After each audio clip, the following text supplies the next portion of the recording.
कुछ ना कुछ सीखना पड़ेगा, क्योंकि आप लोगों को सबसे इंपॉर्टेंट है अपना करियर बनाना। आज से 10 साल बाद तुम्हारी करियर बनाने की उम्र रहेगी नहीं, निकल जाएगी।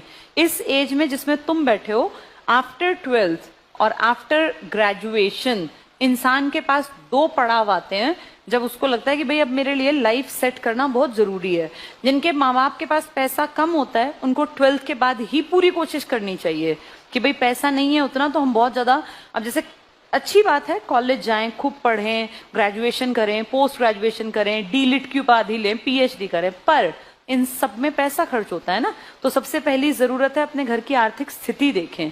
जैसे मैं अपना एग्जांपल दूं, मेरे फादर वर्किंग थे गवर्नमेंट जॉब में, लेकिन हम 4 बहनें थी, तो हमें ये दिखता था कि भाई नौकरी पहली जरूरत है, पढ़ाई हम बाद में भी कर लेंगे। मेरे क्लास 12th में उस टाइम पर सन 2000 की बात है, 22 साल पहले 82% थे। ये उस टाइम के हाईएस्ट मार्क्स थे।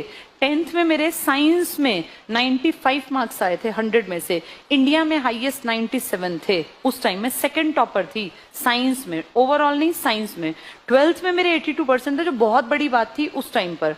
लेकिन उन सबके बावजूद भी मुझे ये दिखता था कि भाई पहली प्रायोरिटी मुझे नौकरी चाहिए, इसलिए मैंने 12th के तुरंत बाद ही कोशिश करनी स्टार्ट की। अगर मेरे पिताजी के पास बहुत सारा पैसा होता तो मैं भी सोचती कि चलो मैं ये इस तरह की चीजें कर लूं।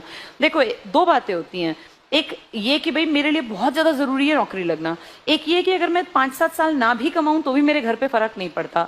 अगर तुम्हारे घर की स्थिति अच्छी है, वेल ऑफ है, लड़कियों को अगर उनके पिताजी अगले 5-7 साल बैठा सकते हैं तो पढ़ते जाओ पढ़ते जाओ। लेकिन अगर तुम्हारे घर की स्थिति अच्छी ना हो और तुम्हें लगता हो कि यार पिताजी अब 2-4 साल और देंगे, तो फिर अपना जम के तैयारी करो और कहीं निकल जाओ। क्योंकि फाइनली लोग यही पूछते हैं कि आप कमाते कितना है। आपकी हैसियत बहुत इंपॉर्टेंस रखती है समाज में। आप पढ़े कितना है ये तो बचपन में पूछते हैं बस, परसेंटेज। अब मुझसे कोई परसेंटेज थोड़ी ना पूछता है। एक एज के बाद आपसे परसेंटेज नहीं, आपसे कितनी कमाई है आपकी, आप कैसे घर में रहते हैं, ये सब देखा जाता है। तो अपने ना इस बेस को मजबूत करके इतना आगे बढ़ जाओ कि तुम नौकरी आसानी से पा सको। 2 चीजें बहुत इंपॉर्टेंट हैं। एक तो तुम्हें मेहनत करनी है, पहली बात, इसका कोई सब्स्टिट्यूट नहीं है। मेहनत करनी पड़ेगी, रातों रात पढ़ना पड़ेगा, सुबह जल्दी उठना पड़ेगा, जाना पड़ेगा, 6-8 घंटे पढ़ने पड़ेंगे। ये मेहनत है, ये करनी पड़ती है हर किसी को। मेहनत करने के साथ साथ हमारी दिशा ठीक हो। हम गलत डायरेक्शन में तो मेहनत नहीं कर रहे हैं, क्योंकि अगर मान लीजिए आपकी डायरेक्शन गलत है तो मेहनत वेस्ट जाएगी। अब आपको चलना शुरू करना है, मान लीजिए हमें हरियाणा से कश्मीर की तरफ जाना है, तो आप हरियाणा से उत्तर की तरफ चलेंगे तभी कश्मीर पहुंचेंगे ना। कोई हरियाणा से दक्षिण की तरफ चलने लग जाए तो वो कितना ही चलता जाए, कभी कश्मीर आएगा क्या? कभी भी नहीं आएगा। मेहनत तो कर रहा है लेकिन क्या गलत पकड़ गया? दिशा।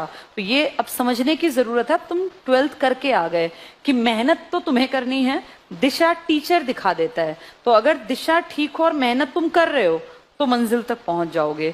प्रॉब्लम तब है जब दिशा तो हमें पता हो पर हम मेहनत ना करें, या मेहनत तो करे पर दिशा ठीक ना हो। इन दोनों की दिशा और मेहनत के का जो तरीका है ये आपको सफल बनाएगा। जो ये दोनों करेगा वो आगे निकल जाएगा। इनमें से एक भी गड़बड़ में है तो फिर सक्सेस नहीं मिलेगी। सक्सेस का पैरामीटर यही होता है कि आप कमाते कितना है। तो अपने आप को थोड़ा ठीक ठाक पोजीशन में लाने के लिए ना ये सबसे अच्छा तरीका है।